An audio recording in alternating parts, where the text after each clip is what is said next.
Bonsoir à tous et bienvenue. Les concours administratifs pour l'année 2021 ont été lancés cet après-midi. Selon la ministre de la fonction publique et de la modernisation de l'administration, Anne-Désirée Oloto, ce sont 372 concours qui seront organisés en vue du recrutement de 11 874 agents.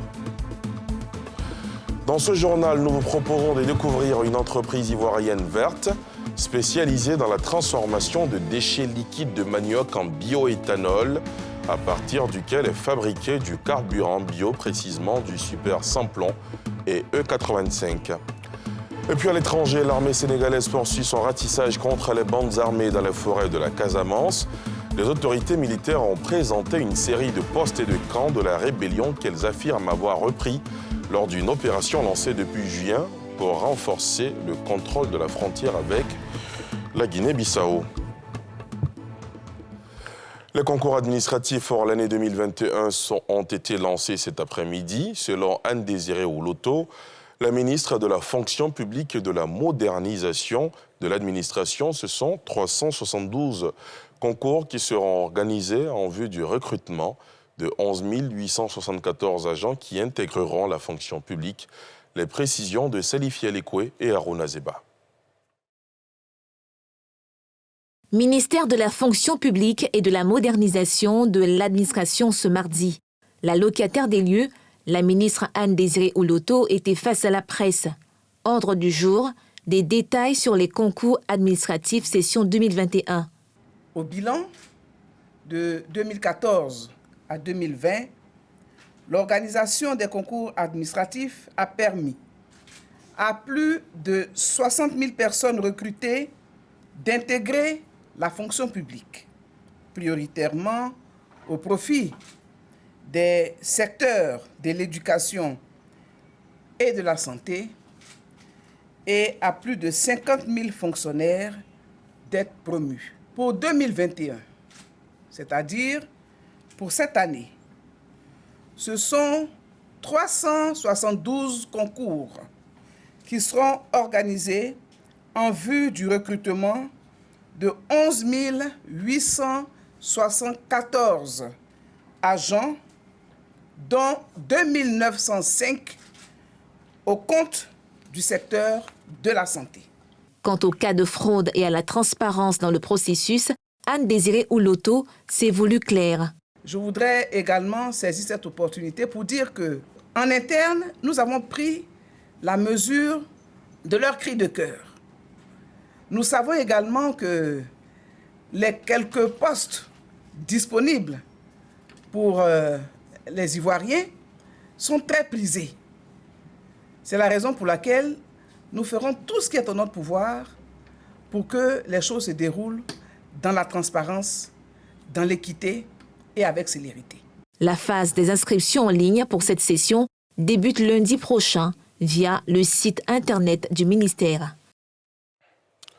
Ce soir, gros plan sur une entreprise ivoirienne verte spécialisée dans la transformation de déchets liquides de manioc en bioéthanol, à partir duquel est fabriqué du carburant bio, précisément du super Samplon et E85. L'entreprise entend, grâce à son innovation, contribuer à la réduction du gaz à effet de serre et créer de la richesse, même si pour l'heure, rien n'est gagné pour cette industrie en raison de la législation. Elle ne baisse pas les bras et croit en ce produit qui pourrait révolutionner le secteur de l'énergie. Un sujet de Nadia Edja et Eric Imo. Meilleur prix Abidjan Innova, deuxième prix des awards de l'écologie catégorie recherche et innovation. Des distinctions reçues par cet inventeur pour son carburant bio produit à partir de déchets liquides de manioc. Ce matin, il se rend dans son unité de transformation à Akupé. En sa présence, le chef d'usine supervise le processus de production. Au total, 5 étapes sont à franchir avant l'obtention du bioéthanol qui sera utilisé comme carburant. Donc c'est le biocarburant qui sort là maintenant. Le carburant bio n'est pour l'heure pas autorisé à l'usage sur le plan national. Mais l'entrepreneur ne baisse pas pour autant les bras. En attendant, une loi pour l'utilisation de cette énergie en Côte d'Ivoire, il met du cœur à perfectionner sa trouvaille.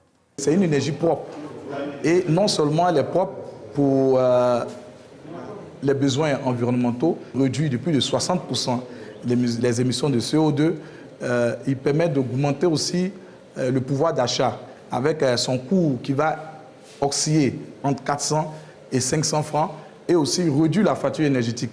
Et nous prions le gouvernement de pouvoir prendre ce projet à bras le corps pour encore créer des emplois dans le secteur de l'hydrocarbure, pour encore revaloriser notre filière manioc, pour pouvoir créer encore de l'autonomisation dans le milieu rural.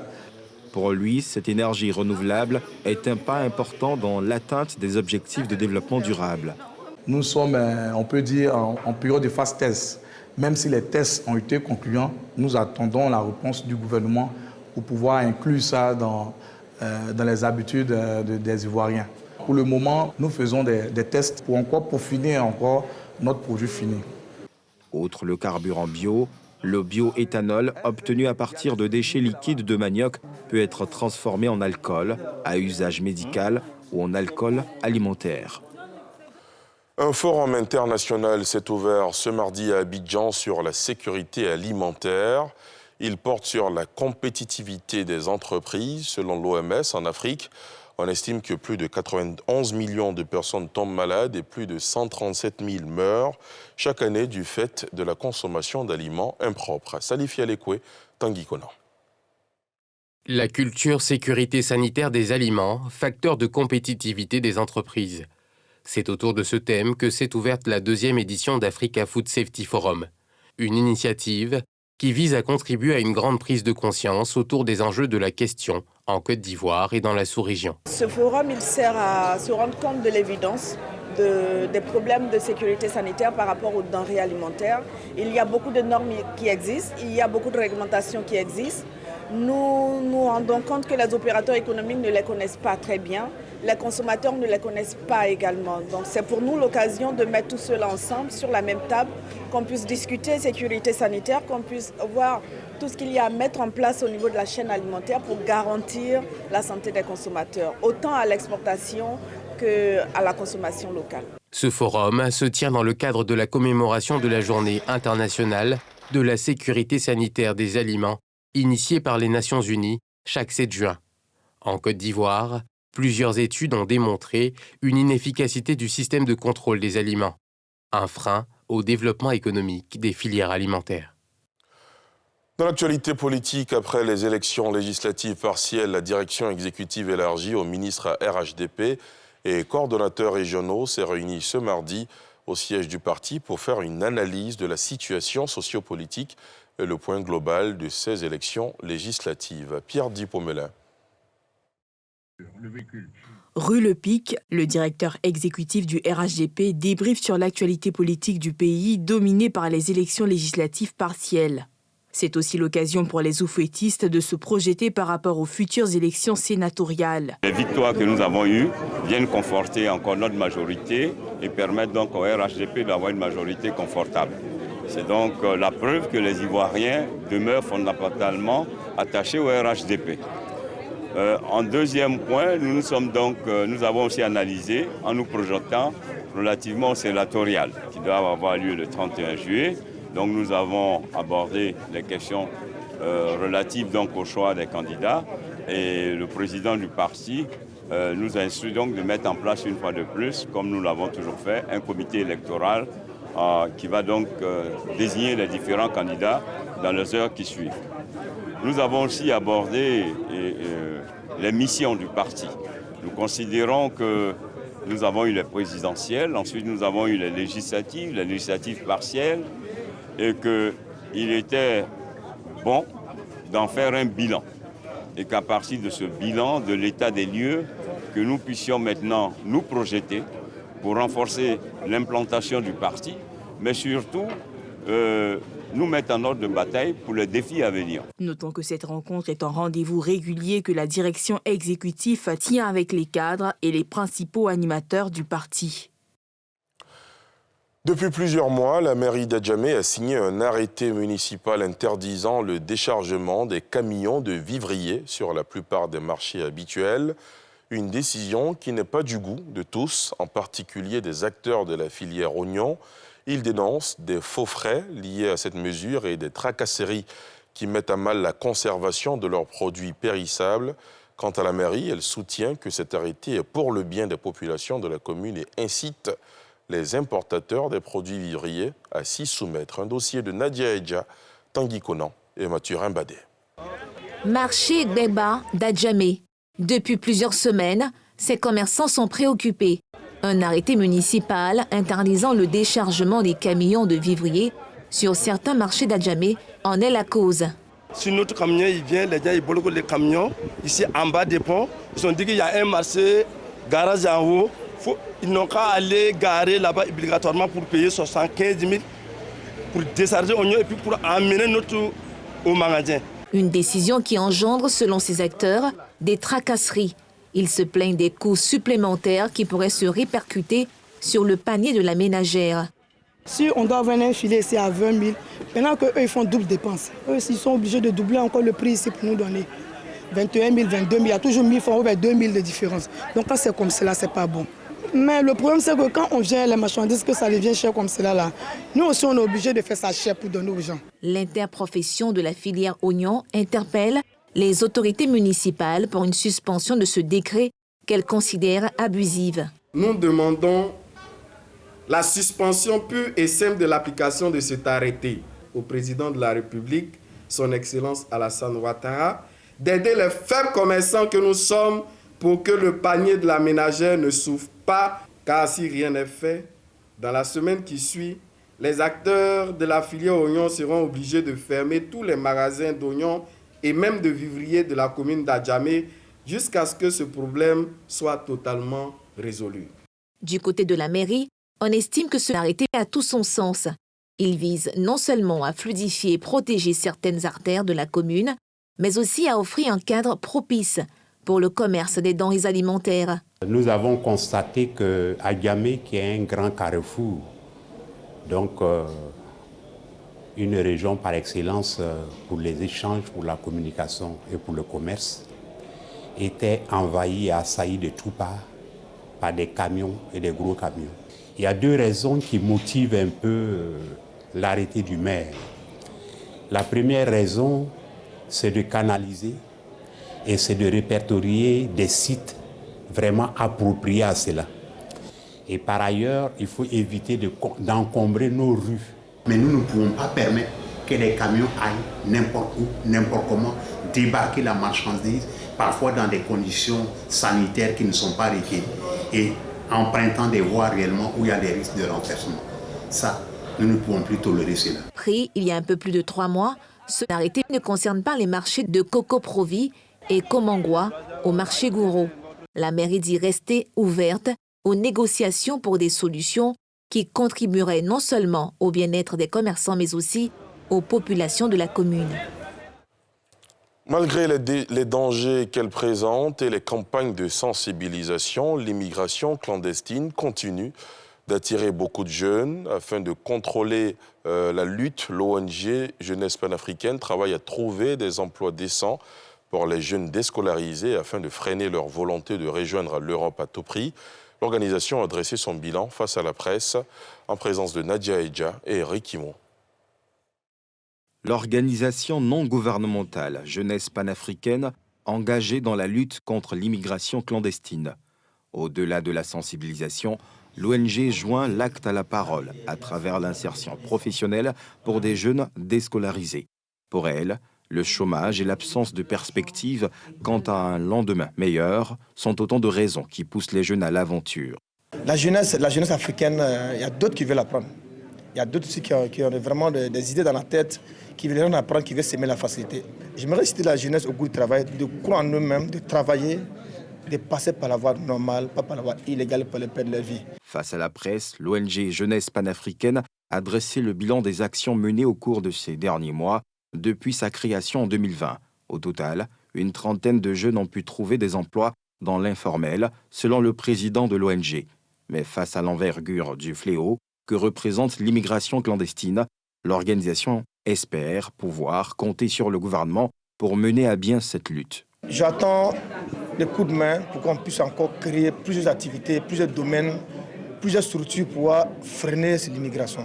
Même pas l'immigration, ça va pouvoir donner de l'emploi à la jeunesse africaine. Selon l'organisation internationale, en 2019, les Ivoiriens représentaient 13% des migrants enregistrés au large des côtes européennes. Des actions de prévention, à l'instar de celles menées par l'organisation, devront contribuer à freiner le désir d'immigrer clandestinement chez les jeunes. Dans l'actualité sportive, la SOA a raflé la première et la deuxième place du Tour cycliste du Haut-Sassandra. C'était samedi dans la cité des Antilopes. La troisième édition du Tour cycliste du Haut-Sassandra a été l'occasion pour les organisateurs de mener des activités de proximité qui appellent à l'adhésion des jeunes à ce sport. Pierre Dipomelin. 40 athlètes, 6 clubs au Tour cycliste du Haut-Sassandra à Daloa. 18 tours de la ville et 66 km 600 au compteur. Temps mis, 1 heure, 49 minutes, 25 secondes. Bamba Karamoko de la SOA s'arrache la première place. Il est suivi par un de ses coéquipiers, Traoré Souleymane. La troisième place, elle, revient à Kwame Antoine de la Renaissance. La course n'a pas été facile, c'était dû avec les adversaires qui ont aussi un bon niveau. Donc on a essayé de tout pour le tour pour gagner aujourd'hui. Et Dieu merci, ça a marché. La présidente de l'édition du Tour cycliste du Haut-Sassandra a encouragé la jeunesse de Daloa à s'engager dans le cyclisme. Le cyclisme est un sport généreux. C'est un sport qui ne demande rien aux spectateurs. Tu n'as qu'à sortir et le spectacle est à toi. Mais aussi gratuit qu'il soit, il est onéreux. Bien avant, une partie pour amateurs du vélo a permis aux populations de Daloa de se familiariser à ce sport. Nous nous retrouvons au centre-ouest de la Côte d'Ivoire, ce qui est que les activités de notre fédération ne se réalisent uniquement à Abidjan. Notre ministre, le ministre de la promotion des sports et du développement de l'économie sportive, nous a donné pour mission d'investir le pays avec des compétitions sportives autant que faire se peut. La Fédération ivoirienne de cyclisme a entrepris de mener des activités de proximité pour amener les jeunes à s'intéresser au cyclisme, considéré comme un sport mineur. À l'étranger, l'armée sénégalaise poursuit son ratissage contre les bandes armées dans les forêts de la Casamance. Les autorités militaires ont présenté une série de postes et de camps de la rébellion qu'elles affirment avoir repris lors d'une opération lancée début juin pour renforcer le contrôle de la frontière avec la Guinée-Bissau. On retrouve Pierre Dipomelin. Cette offensive de l'armée sénégalaise est destinée à sécuriser la Casamance et permettre le retour des populations forcées à quitter les terres du fait des conflits.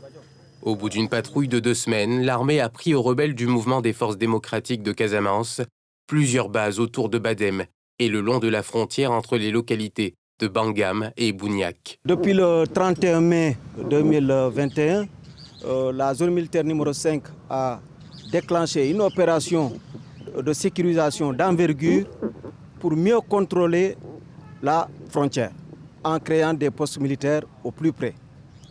L'objectif majeur de cette opération consistait à réaliser les conditions pour un retour en sécurité des populations dans leur territoire d'origine. Il fallait quand même créer les conditions de sécurité en procédant à la neutralisation des bandes armées qui sont installées dans cette zone, mais également il fallait effectivement créer les conditions de sécurité en dépolluant la zone qui était effectivement très particulièrement minée. Et cette action de déminage ne peut pas se faire avec les armées seules. Il faudra effectivement aussi l'intervention d'autres acteurs. Si les soldats sénégalais ne donnent aucun détail sur l'intensité des combats, ils enregistrent toutefois des victimes dans leurs rangs. On déplore quand même au moins dans nos rangs un gradé qui a été blessé par mine. Il a sauté sur une mine antipersonnelle.